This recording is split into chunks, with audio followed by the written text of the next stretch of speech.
नमस्कार, मैं Sudhir, I know world news में आप सभी का स्वागत करता हूं। आज हमारे स्टूडियो में देश की जानी मानी हस्ती और हमारे मध्य प्रदेश की बहुत ही जानी मानी और कहना चाहिए सम्मानीय, परम सम्मानीय, क्या कहें, शब्दों का थोड़ा सा एर फेर है। ऐसे एक शख्सियत हमारे आई नो वर्ल्ड न्यूज़ के स्टूडियो में आज पधारे हैं, जिनका हम तहे दिल से स्वागत करेंगे, अभिवादन करेंगे। आज हम आपको बता दें कि माँ चामुंडा दरबार के गुरुजी मुखिया श्री स्वयं पधारे हुए हैं। आज हम उनसे कुछ विस्तृत जानकारियाँ लेंगे और कुछ राजनीतिक बातें भी करेंगे। आइए हम मिलवाते हैं। गुरुजी प्रणाम, आई नो वर्ल्ड न्यूज़ के स्टूडियो में आपका बहुत बहुत स्वागत है। शरणागत दीनार्थ पैत्राण प्रायणे सर्वस्व आरती हरि देवी नारायणी नमोस्तुते। माँ भगवती आपके श्री चरणों में ये बालक नमन करता है। वाणी मेरी रहती है, विचार आपके रहते हैं। दर्शक दीर्घा में जो भी सज्जन इस आईना वर्ल्ड न्यूज़ को देख रहे हैं, मैं उनको जय माता दी करता हूँ। महान पूर्ण आत्माओं को नमन करता हूँ। और सुधीर भाई जो आईना वर्ल्ड के हैं, उनको दो पंक्ति के साथ में जय माता दी करूँगा कि आईना सोने में फ्रेम कर दो, झूठ बोलता ही नहीं। स्टार्टिंग यहीं से कर रहा हूँ आईना से कि आज जो दुर्दशा मीडिया की हुई है, मैंने जीवन में पहली और आखिरी बार देखी है कि बेल्ट तो सभी के बच गए, अरबपति से लेके पति तक के, परंतु जो मीडिया की दुर्दशा आज हुई है प्रजातंत्र के अंदर, हमारा कभी भविष्य में ना देखे ना भगवती ये दिन मुझे देखने को दिखाना। गुरुजी, सबसे पहले तो हम आपसे ये बात कहेंगे कि जैसे कि गुरु पूर्णिमा आने वाली है और जैसा कि हमें जानकारी है कि गुरु पूर्णिमा पे सारे देश में अपने अपने जो भी गुरु दरबार बने हुए हैं, वो सब लोग गुरु पूर्णिमा बहुत भव्य तरीके से मनाते हैं। और हमें ऐसी भी जानकारी है कि आपके भी दरबार में गुरु पूर्णिमा बहुत ही भव्य स्तर पे मनाई जाती है। तो इस बार आपका क्या प्लान है, क्या क्या कैसे कार्यक्रम करेंगे? क्योंकि लॉकडाउन के टाइम में बहुत सारी बंदिश लगी हुई हैं और जैसे कि सोशल डिस्टेंसिंग का पालन करना है, जमाने की चीज़ें प्रशासन ने लगा रखी हैं। तो इस ऐसे समय में आप कैसे गुरु पूर्णिमा को करेंगे? आदरणीय पत्रकार महोदय, मैं नियम और कानून को लेके दरबार चलाता हूँ, जैसे विधान कहते हैं, और विज्ञान साथ में लेके चलता हूँ। मैं नहीं चाहता कि आप पे या मेरे पे कोई वैधानिक कार्रवाई हो। पहले सर्वप्रथम केंद्र शासन के श्री चरणों में जीएसटी समर्पित करता हूँ। आपके प्रश्न से कभी नहीं हटा और ना हटूंगा, क्योंकि आई है कंप्यूटर माइंड में कंप्यूटर बाबा नहीं हूँ जिसमें वायरस आ गया था। मैं कंप्यूटर माइंड रखता हूँ कि जीएसटी पहले श्री चरणों में केंद्र को दे रहा हूँ।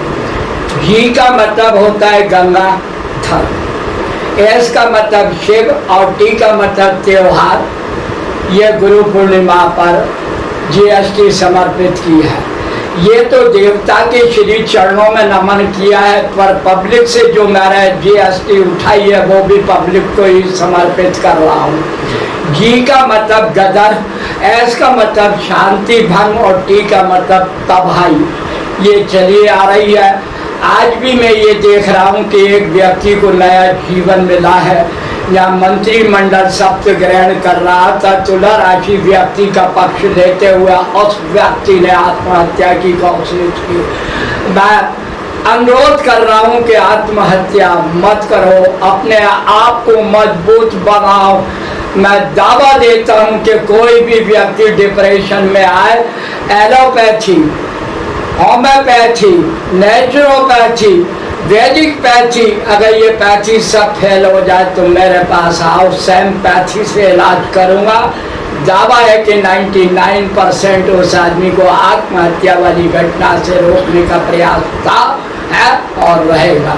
आत्महत्या कृपया ना करें। उस देवी को भी मैं नमन करता हूँ। विषय से नहीं हटा हूँ गुरु पूर्णिमा। जो व्यक्ति अन्य प्रदेश से चल के, यूपी से चल के मध्य प्रदेश आए, 5 लाख की व्यवस्था रखे, मेरी मजबूरी का उसने फायदा भी 4 दिन उठाया है। मेरी मजबूरी सब में बड़ी मजबूरी है। एक गर्मी में लस्सी, 12 महीने लस्सी और मैंगो फल, उसने बाकायदा मैंगो भी खिलाए, लस्सी भी के आप गुरु पूर्णिमा मनाओ। गुरु पूर्णिमा मनाओ तो शासन के कानून के अनुसार मनाओ, ये मेरे बस की बात थी ना हो सकती। और शासन को मैं चुनौती दे रहा हूँ, 25 जून 2020 को 45वीं वर्षगांठ इमरजेंसी कालक दिवस के रूप में आपने मनाई। मेरे देश के प्रधानमंत्री नरेंद्र मोदी ने यह कहा कि ये इतिहास गवाह है कि उनकी कुर्बानी को हम भूल नहीं सकते। इतिहास गवाह का मतलब उनका ये था कि आज देश में और प्रदेशों में जहाँ पे भी बीजेपी की गवर्नमेंट है, मीसा बंदियों की बदौलत है, वो 2% मीसा बंदी जो किस्मत के मारे जिंदा है। मैं पहले एक बात बता दूं कि मीसा बंदी की परिभाषा क्या है। 1964 में मैं RSS में प्रवेश करता हूँ, निस्वार्थ भावना से राजनीति के क्षेत्र में रहा, हमने जेल यात्रा रही, 19 महीने तक मीसा में मैं बंद रहा। आज तक कोई पद पे मेरे को नियुक्ति न मिली, न मैंने प्राप्त की और न चेष्टा की। निस्वार्थ भावना से 1 जनवरी 2019 को पेंशन समाप्त हो गई। इलाज की कोई परवाह नहीं की जाती है। कोई पेंशन कहीं दूसरे क्षेत्र से, पार्षद से लेके मंत्री और केंद्रीय मंत्री से लेके प्रधानमंत्री तक पद मेरा को प्राप्त नहीं हुआ। मात्र पेंशन जो बीच में चालू हुई थी, बीच में ही खत्म हो गई। ना प्रदेश सरकार ने, ना केंद्र सरकार ने 45वीं वर्षगांठ पे यह घोषणा नहीं की। यह घोषणा नहीं की कि हम उनका इलाज फ्री करेंगे, उनको पेंशन चालू करेंगे और वो ये समझे कि उनके सर पे हमारा हाथ है। मगरमच्छ के आंसू बहाए। अब मैं अपने गुरु पूर्णिमा पे आ जाता हूँ। हर व्यक्ति इस बात का गवाह है कि गुरु पूर्णिमा पावन पर्व मनाया जाता है। मैंने पहले भी कहा है कि गुरु पूर्णिमा पर्व एक ऐतिहासिक पर्व होता था, सार्वजनिक रूप से मनाया जाता था। हजारों की संख्या में नगर भंडारा पब्लिक करती थी, इसलिए सफलता मिलती थी। हर क्षेत्र के गुरु वहाँ आते थे, सांस्कृतिक कार्यक्रम होते थे। अन्य क्षेत्रों में जो अच्छे काम कर रहे हैं उनको शील्ड दे के, शाल पहना के, दक्षिणा देके, मालाओं से सम्मान होता था। गायक होते थे, माइक होते थे। आज ये बता दो कि हजारों की भीड़ होती थी। 6 फीट की दूरी बनाइए, मास्क लगा के आइए, सैनिटाइज करवाइए, अल्कोहल होता है भाई उसमें। माला, फूल, प्रसाद अलाउ नहीं रहेगी क्योंकि मंदिरों में प्रतिबंध लगा है। मैं उन देव गुरुओं को, चारों धर्म के महान पुण्य आत्माओं को नमन करता हूँ जो शासन के इस कानून को मान रहे हैं। मैं बारंबार, चाहे मैं चर्च देखूं, चाहे गुरुद्वारा देखूं, चाहे मस्जिद देखूं, चाहे धर्म देखूं, कि तुम जो करे, भगवान को जो शर्तों पे पट खोल दिए बंद रखता है। गाना है कि कोई कोरोना को खत्म नहीं कर पाएगा जब तक कि मस्जिद, गुरुद्वारा और चर्च पर प्रतिबंध नहीं होगा। मैं प्रतिबंध लगे पर कभी शर्तों पे समझौता नहीं करूंगा। मैंने कभी गुरु अपने आप को नहीं माना, भगवान को माना, मंत्र को माना। जी का मतलब गंगा था, इसका मतलब शिव, और टी का मतलब त्योहार है, व्यक्ति का माया है। मंत्र दिए जाते हैं, व्यक्ति माध्यम हो सकता है। मैं शर्तों पे समझौता नहीं करूंगा। इसलिए मैंने पुनः उसी औकात पे आता हूँ कि लस्सी भी पी, फल भी खाए। उस वीरांगना को नमन भी करता हूँ।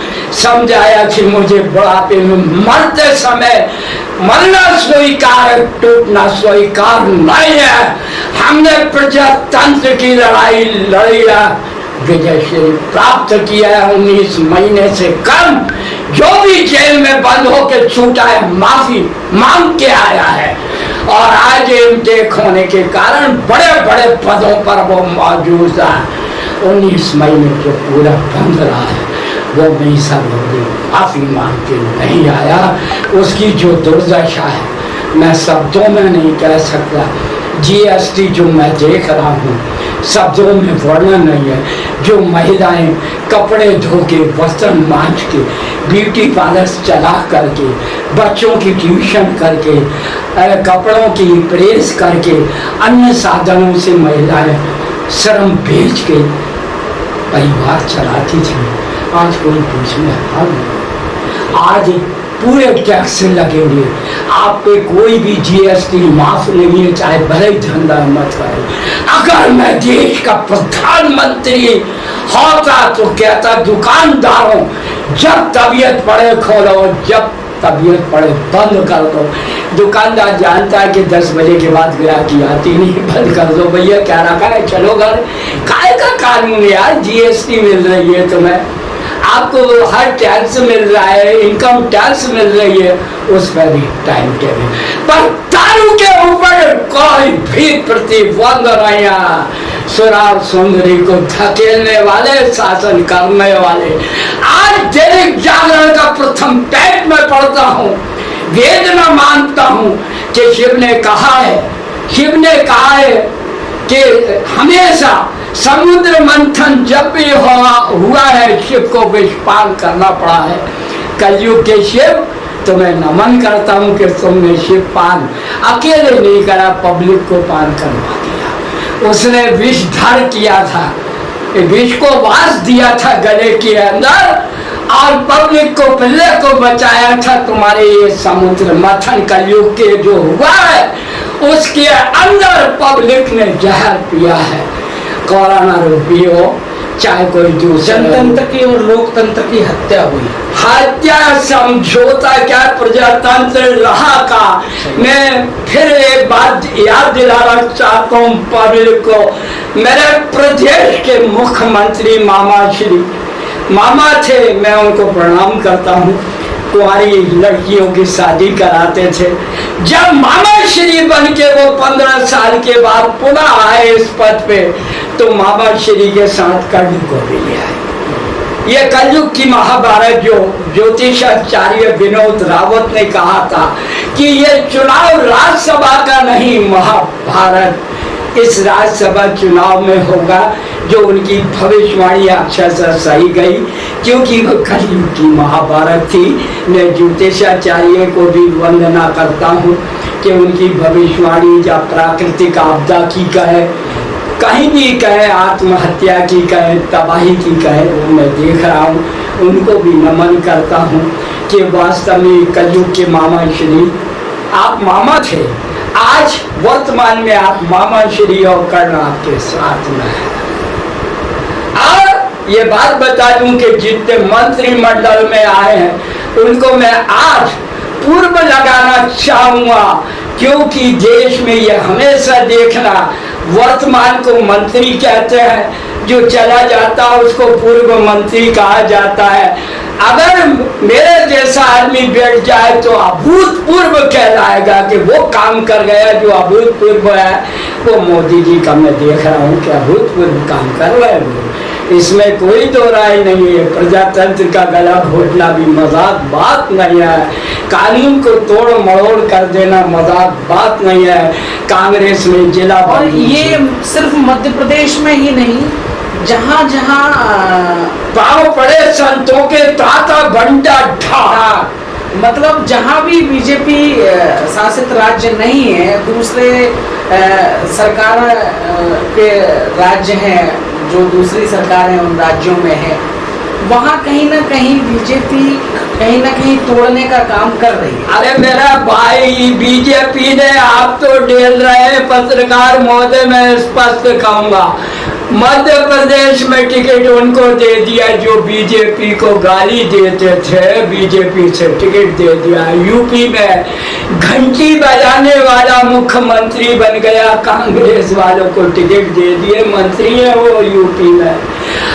आप उत्तरांचल चले जाओ, वहां पे कांग्रेसियों को टिकट दिया। छत्तीसगढ़ चले जाओ, कांग्रेसियों को टिकट दिए। यार मेरे भाई, बॉम्बे में कांग्रेसियों को, गोवा में, झारखंड में, आप दिल्ली में, मेरे तो हाथ पैर फूल गए कसम भगवान की जब कहा 48 सीट दिल्ली में आ रही है नरेंद्र मोदी जी और अमित शाह जी ने। मैं नमन करता हूं कि भविष्यवाणी आपने की थी, पर मेरे धंधे पे लात नहीं पड़ पाई।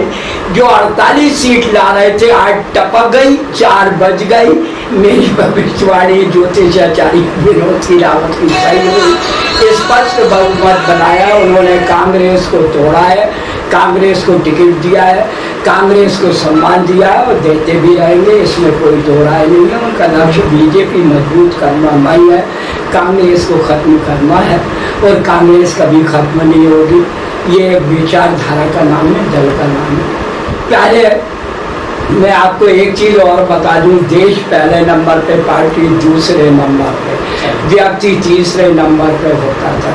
अब वो क्या करें, गिनती जब करता है नेता तो आदमी यानी नेता पहले नंबर पे, पार्टी दूसरे नंबर पे और देश तीसरे नंबर पे गिरता है। अच्छा गुरुजी, एक और मेरा सवाल है, जैसे कि अभी बॉर्डर पे बहुत तनातनी का माहौल है, भारत चीन की सीमाओं पे कहीं ना कहीं विवादित स्थितियां बनी हुई हैं और हमारे 20 जवानों को शहीद सेना ने मार दिया और शहीद हुए वो वीर। उन वीरों के लिए जब हमारे देश के पीएम आके 2 शब्द भी नहीं कहते हैं और कहीं ना कहीं ऐसा एक झूठ आम लोगों में परोस जाते हैं कि निहत्ते थे और वहाँ पे बॉर्डर पे ऐसा कुछ हुआ ही नहीं है। जब ऐसा कुछ नहीं हुआ तो हमारे 20 जवान क्यों मारे गए, ये बहुत बड़ा सवाल है। तो ऐसी क्या मजबूरी हमारे पीएम के सामने, ऐसी क्या मजबूरी आ गई कि उन्होंने इस तरह का समाज में झूठ परोसा। और दूसरी महत्वपूर्ण बात यह है कि चलिए ठीक है, आप जब हिंदुस्तान और पाकिस्तान की बात होती थी तो आप 56 इंच का सीना दिखा रहे थे, आज वो 56 इंच का सीना कहाँ है? आदरणीय पत्रकार महोदय, पहले तो मैं सर्वप्रथम जो गोल्डन बाबा थे हम लोगों के बीच में, जो किलों में सोने के आभूषण पहनते थे, शायद आखिरी यात्रा मध्य प्रदेश की हुई और वो अपना शरीर छोड़ गए। मैं उस पूर्ण आत्मा के साथ में उन वीर जवानों को, 20 आदमियों की श्री चरणों में नमन करता हूँ, पूर्ण आत्माओं को नमन करता हूँ। माँ भगवती स्थान दे उस परिवार को सहन करने की शक्ति। कारण क्या है कि वीर लोगों की इज्जत वीरता करती है, इसमें कोई तो राय नहीं है। अब राजनीति को अपन सोचे वीरता, ये तो लाशों को खरीदते हैं, 5 लाख दिए, 25 लाख दिए, 50 लाख दिए, 1 करोड़ दिए, 34 करोड़ दे के एक विधायक को तोड़ा है। आप ये बता दो, एक ने कहा मुझे 100 करोड़ का ऑफर आया था, तो यहाँ धंधा होता है, वहाँ आप वीर जवानों को। आप मुझे एक बात बताइए, कोई भी बहादुर, कोई भी वीर कभी खाली हाथ नहीं चलता। मैं सुनी बात देखी बात पे विश्वास नहीं करता। वीर जवान शास्त्रार्थ थे, हथियारों के साथ गए थे और वो शहादत को प्राप्त हुए, वीर गति को प्राप्त हुए। ये तो एक माहौल बनाते हैं, जैसे अभी वो पूर्व में चुनाव के पहले पुलवामा हमला किया, तो ये एक योजना बड़ ढंग से कि कहीं ना कहीं जनता को भ्रमित करने का काम, इमोशनल ब्लैकमेलिंग कहूँगा इसको, स्पष्ट तौर पे कहूँगा कि आप भावनाओं के साथ खिलवाड़ करते हैं, सौदा करते हैं। तो ये अवगुण जो है जाता नहीं है और जाए भी नहीं। तो जनता को आपका क्या संदेश है? ऐसी बातों पे ध्यान देना चाहिए। Government of the people, for the people and by the people. जनतंत्र का मतलब होता है जनता के द्वारा, जनता के लिए, जनता का शासन। आज कोई भी चीज होती है, अन्याय और अत्याचार होता है, मिटा के रख देते हैं। मीसाबंदी लास्ट कार्यक्रम था, नसबंदी के बाद चकबंदी, उसके पहले हजबंदी, उसके पहले और लास्ट में मीसाबंदी पब्लिक ने शासन पलट दिया था। आपने भी नोटबंदी की, सेल टैक्स बंदी की, अभी पब्लिक बंदी की कि दारू पियो और घर में घुस जाओ। 10,000 की पॉपुलेशन दिसंबर में वैसे ही बढ़ के भारत में आ रही है। मुझे एक बात बता दो साहब, मास्क लगाना अनिवार्य है, अब वो घर में क्यों नहीं लगाता गुरु? घर में हाथ क्यों मिलाता है घरवाली से? घर में गले क्यों मिलता है यार गुरु? कानून दो तरह का क्यों है यार भाई, ये समझ में नहीं आता। और ये बता दूं कि आप जो मेरे से खिलवाना चाहते हो, आप गैरों की बात करते हो, हमने अपनों को आजमाया है। आप कांटों की बात करते हो, हमने फूलों से जख्म खाए, तो फूलों से जख्म खाए। RSS, जनसंघ, जनता पार्टी और भाजपा का ये सिपाही बोल रहा है, क्योंकि मेरे सामने मेरे दौर में देश होता था, सेवा होती थी, कुर्बानी होती थी। आज जस्ट अपोजिट हो गया। अब राजनीति हो गई, सुरा सुंदरी के ऐश हो रहा। बहुत कदम की बात है, कसम राम की खाएंगे, मंदिर भाई बनाएंगे। आप ये देखें कि अल्लाह मियाँ, चर्च, गिरजाघर देख लो, आप ये बुद्ध भगवान देख लो, धार्मिक स्थल देख लो, मस्जिद देख लो, मंदिर देख लो, यार सब तो बंद हो गए। और ये मैं चुनौती इस जगह से दे रहा हूँ कि जब तक शर्तों पर पूजा पाठ करवाओगे, तुम्हें विजय कभी प्राप्त ना हुई है ना होगी। अन्यथा ये 12 सरजू के अंदर राम के श्री चरणों में अपनी जल समाधि लेके समाप्त करोगा। 2 साल तक बंद करो घर में, तुम सफलता नहीं पाओगे, आंकड़े बढ़ते चले जाएंगे, जांच करा देंगे। इसकी कोई दवा नहीं बनी, और जब दवा नहीं बनी तो पाए क्यों?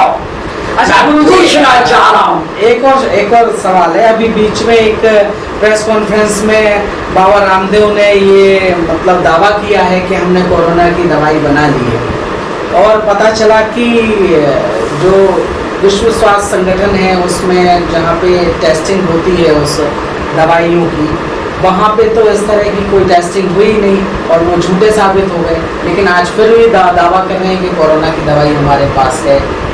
उस पर आप क्या कहें? आई है कंप्यूटर माइंड बोला है, मैं बाबा रामदेव सुन चुका हूँ। अभी आपसे फिर पूछना चाहूंगा, किस बाबा का नाम लिया है आपने? बाबा रामदेव। रामदेव, आशा राम के आगे घुस गई, जेल चले गए। राम के पीछे रहीम घुस गए, वो जेल में। आप गलत कह रहे हो तो बता दो। रामपाल जेल में, तो राम जीवन बाहर और राम बाबा रामदेव बाहर क्यों है? नंगे से खुदा डरता है, तुम बाबा काहे के हो यार? दवाई बेच रहे हो कसम मालिक की, बाबा कैसे हो? दवाई का सर्टिफिकेट तो बताओ कि आपने ज्ञान की डिग्री कहाँ से प्राप्त की है। आप मुझे ये बताओ कि आपको ये मिले कहाँ से?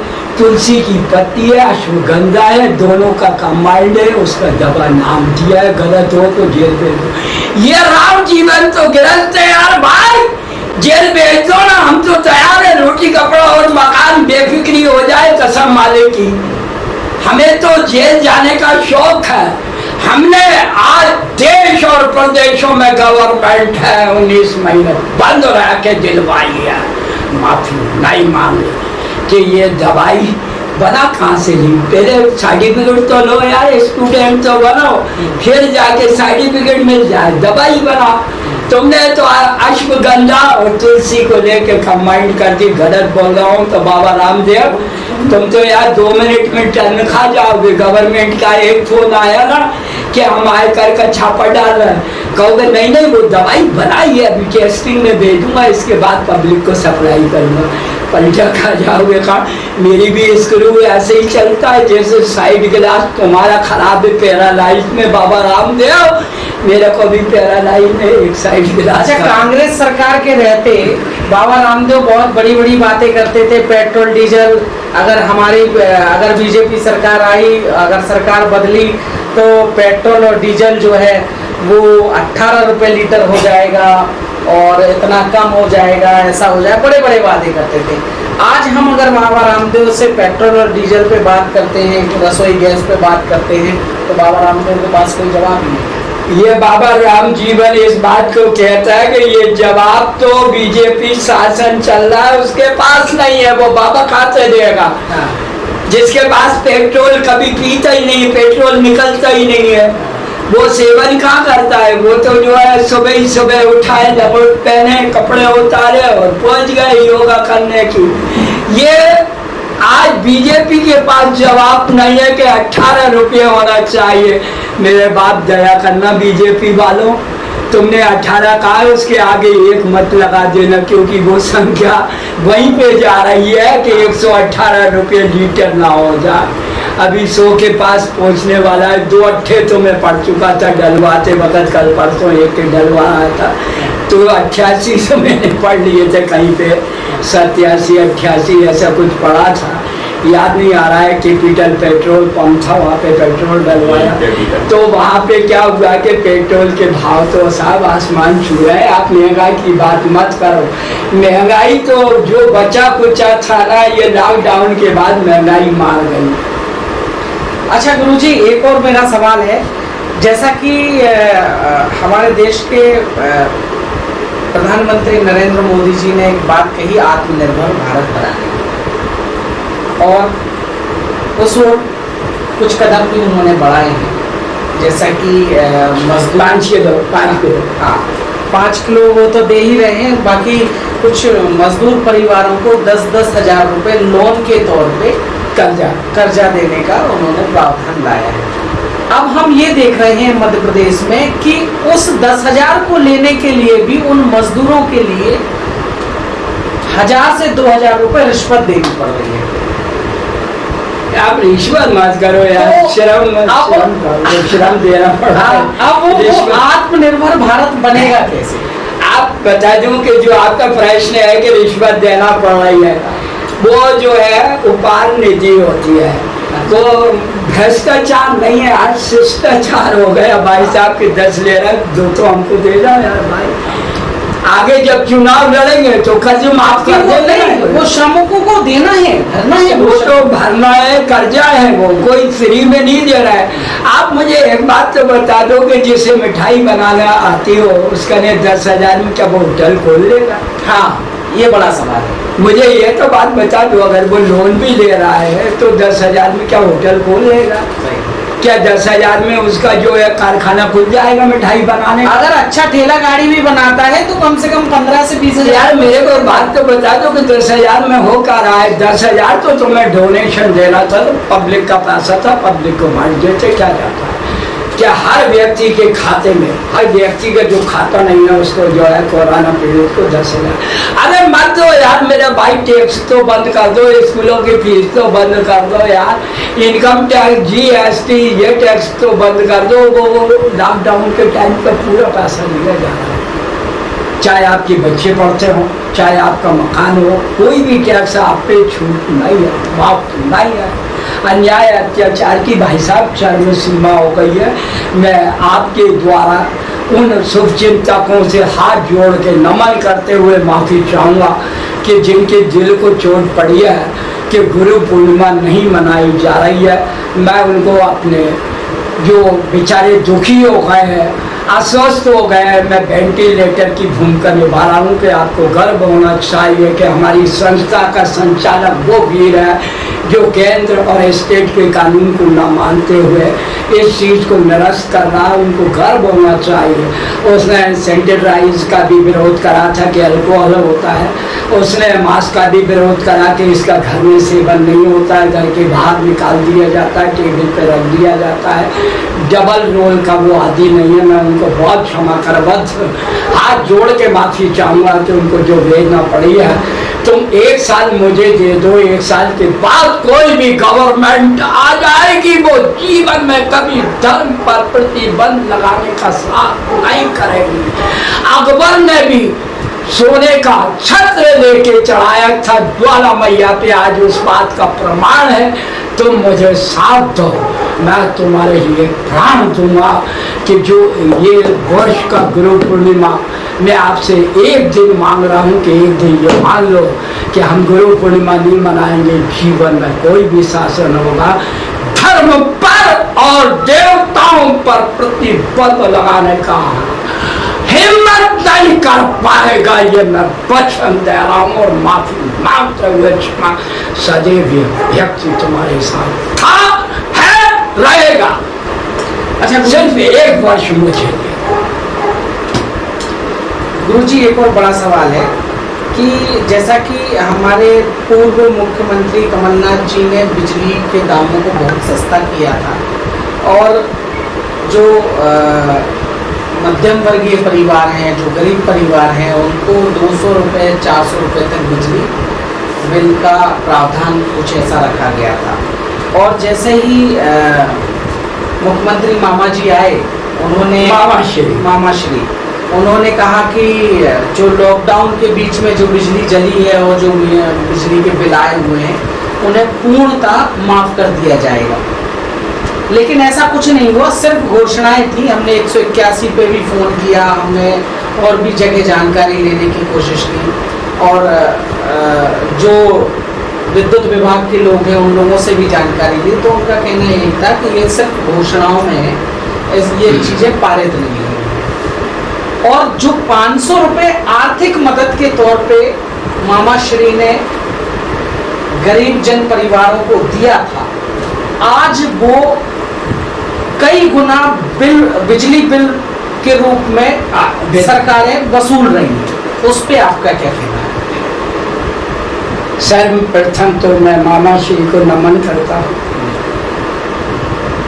किस बात की कि कर्ण को वो साथ लाए हैं, ये वो छाती पे हाथ रख के जान रहे हैं कि मेरे जीवन में अगर कोई अपराध हुआ है, शिवराज जी साधना के साथ शिव थे, वो कलयुग के, उन्होंने विष को वास दिया था।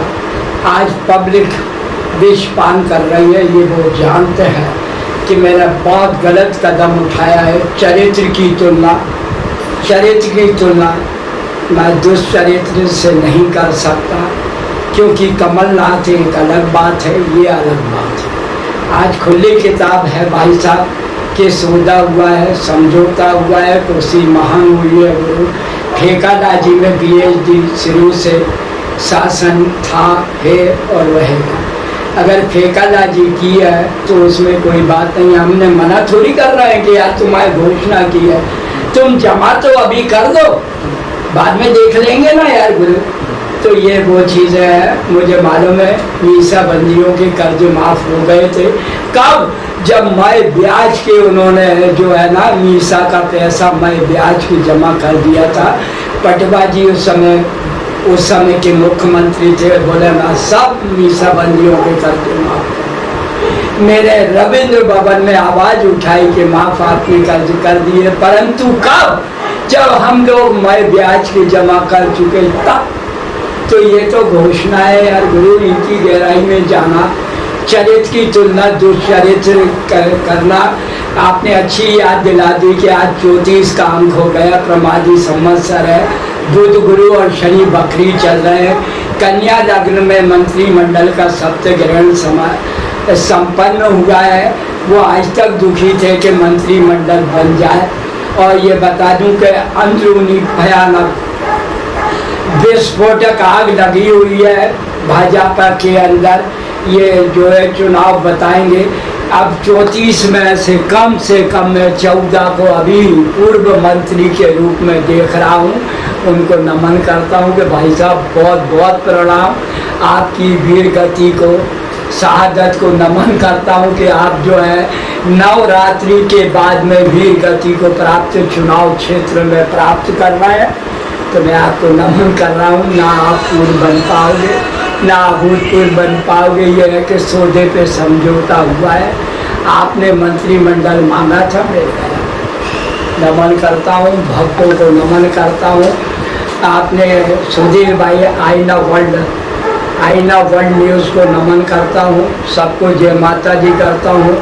जिनके दिलों पे चोट मैंने पहुँचाई है कि गुरु पूर्णिमा इस वर्ष मुझे दे दो कि मैं कानून के अंतर्गत कभी भी पूजा पाठ धार्मिक आयोजन न किया और न भगवती कराना।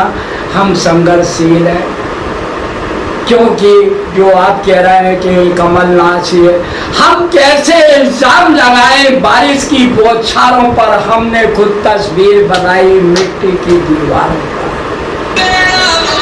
आपको गुरु पूर्णिमा की बहुत बधाई, बहुत शुभकामनाएं। देखा साथियों, तो हमारे आईना वर्ल्ड न्यूज़ स्टूडियो में आज मध्य प्रदेश की जानी मानी हस्ती, और मध्य प्रदेश क्या हम कहें कि हिंदुस्तान की जानी मानी हस्ती। सर 1 मिनट में आपके व्यवधान नहीं कर रहा हूँ, पब्लिक को देना चाह रहा हूँ कि आप लोग जो है काम करते हो और मैं भी काम करता हूँ। पब्लिक से कह रहा हूँ, आपके माध्यम से कह रहा हूँ, आपकी बात को व्यवधान रुकावट नहीं कर रहा हूँ।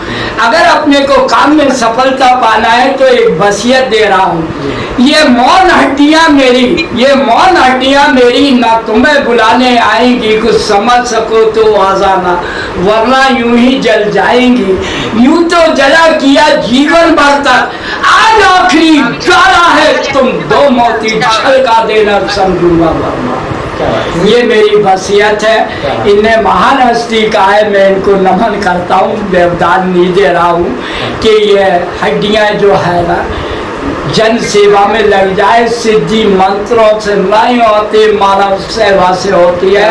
ये शरीर हवन कुंड जन सेवा का था, है और रहेगा। गुरु पूर्णिमा की वेदना मुझसे मत पूछो कि मैंने मना क्यों किया है कि भगवान तुझे बंद कर दे, धर्म तुझे नियम में बांध दे, वो हाथ को काट डालो, उस आदमी को मार डालो, मुझे जेल बंद कर दो।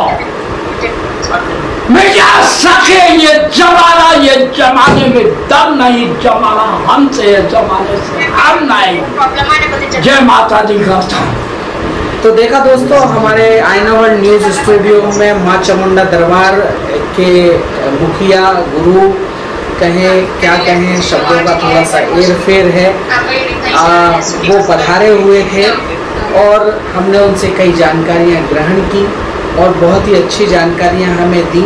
और आप लोगों को, हम सभी को बहुत अच्छी सीख भी पंडित रामजीवन दुबे द्वारा दी गई। कुछ ऐसी सीखें जो द्विअर्थी थी, आपको समझना पड़ेगी, आपको दिमाग लगाना पड़ेगा, और आप खुद जब उन चीज़ों को समझ जाएंगे तो आपको पता चलेगा कि उन बातों में कितनी पीड़ा थी, कितना दर्द था और कितनी सच्चाई थी। ये आपको स्वयं ही समझना पड़ेगा। देश दुनिया की तमाम बड़ी खबरों के लिए आप बने रहें हमारे साथ और देखते रहें आईना वर्ल्ड न्यूज़। नमस्कार।